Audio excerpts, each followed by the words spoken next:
2025 সালের পবিত্র হজ সামনে রেখে বিভিন্ন পরিকল্পনা হাতে নিয়েছে সৌদি আরব। হজ ব্যবস্থাপনা সহজ করার পাশাপাশি হাজিদের সেবা নিশ্চিতে আগে থেকেই নেওয়া হচ্ছে নানা উদ্যোগ। তারই ধারাবাহিকতায় এবার হজ ওমরাহ মৌসুমে অস্থায়ী কর্মীদের ক্ষেত্রে নতুন নিয়ম চালু করা হয়েছে। বর্তমানে অস্থায়ী শ্রমিকদের ভিসার মেয়াদ 3 মাস হলেও তা বাড়িয়ে 5 মাস করা হয়েছে।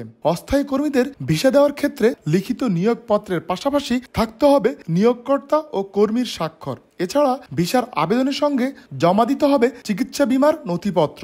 সৌদি আইন লঙ্ঘন করলে অপরাধের মাত্রা অনুযায়ী দিতে হবে ক্ষতিপূরণ। সৌদি সরকারের নতুন এই সিদ্ধান্ত শ্রমিকদের নিরাপত্তা নিশ্চিতের পাশাপাশি শ্রমবাজারের স্থিতিশীলতা ধরে রাখতে গুরুত্বপূর্ণ ভূমিকা রাখবে বলে মনে করছেন সংশ্লিষ্টরা। প্রতি বছর হজ মৌসুমে পবিত্র হজ পালনের জন্য বিশ্বের বিভিন্ন দেশ থেকে প্রায় 25 লাখ মানুষ সৌদি আরবে জড়ো হন। হাজিদের নিরাপত্তার পাশাপাশি সর্বোচ্চ সুযোগ সুবিধা নিশ্চিত করতে নিয়োগ দেওয়া হয় অসংখ্য অস্থায়ী কর্মী, যাদের বেশিরভাগই বাংলাদেশ, ভারত সহ প্রতিবেশী দেশ থেকে নেওয়া হয়। আরিফুর রহমান, সময় সংবাদ, সৌদি আরব।